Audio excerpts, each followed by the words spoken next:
To ci gaba da rufe iyakokin kasar ga alama na ci gaba da sosa zukatan wasu 'yan Najeriya da ma makwabtan kasashe, yayin da kuma a bangare ɗaya wasu ke hamdala da ɗaukar matakin sakamakon alfanu da ci gaba da suka bayyana sun samu. Bodar Ilela ta jihar Sokoto ita ce kusan babbar mahaɗa da ta haɗa Ilela da kuma birnin Kwanni na jamhuriyar Nijar, inda ake gudanar da kai kawo na kasuwanci a kowace ranar mako ta Lahadi.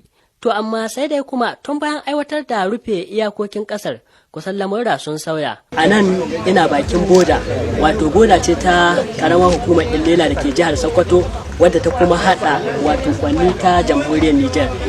Kamar yadda ake iya kallo nan irin ɗimbin motocin da an ka tare ne waɗanda ba sa iya shiga a cikin karamar hukumar Ilela ta jihar Sokoto. Motocin sun taso ne daga Kwanni ta jamhuriyar Nijar. Ko da yake galibi daga cikin 'yan kasuwar wannan gari na Ilela da suka saba yin kasuwancin ƙasa da ƙasa sun bayyana irin yanayin da suka fada tun bayan rufe iyakokin ƙasar.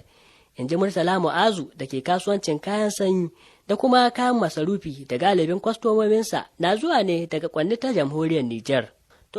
Rufe bodin nan ya dakatar da komai ya tsaya, babu wata zirga-zirga da take shigowa. In ka kula yau Lahadi ne amma ka dibe yanayin yadda garin nan yake.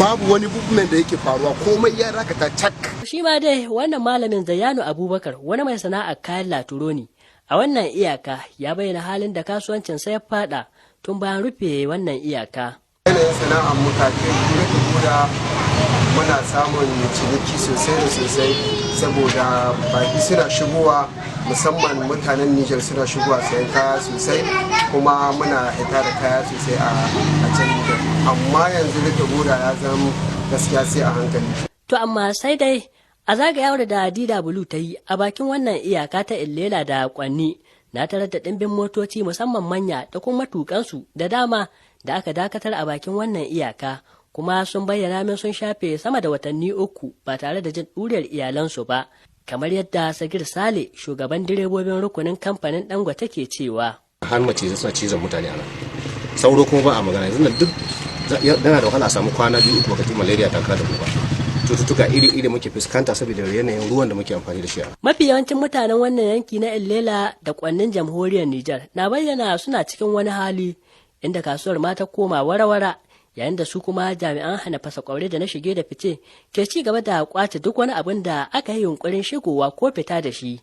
Amma kuma galibin manoma musamman ma na shinkafa da ba su yadda in ɗauki hotonsu ba, sun ce su kam ɗaukar matakin gaba ta kai su. To shin wai ma koya masana tattalin arziki ke kallon wannan matakin? To gaskiya mataki na wanda ni ana fahimta gaskiya ina ɗarɗar da shi, domin kamata a ce gwamnati ko ta wuce ƙasa ta iya tsare bododin ƙasarta, domin za a gani a duniya ga baki ɗaya za ka isko akwai bodojin da an ka sani da tashin hankali da duka tiba ko tsakanin Syria da Turkey.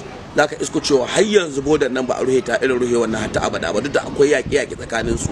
Idan dai ba a manta ba, gwamnatin Najeriya ta rufe iyakokin ƙasar nan ne a wani mataki na inganta fannin noma da kuma samar da tsaron ƙasa a cewarta.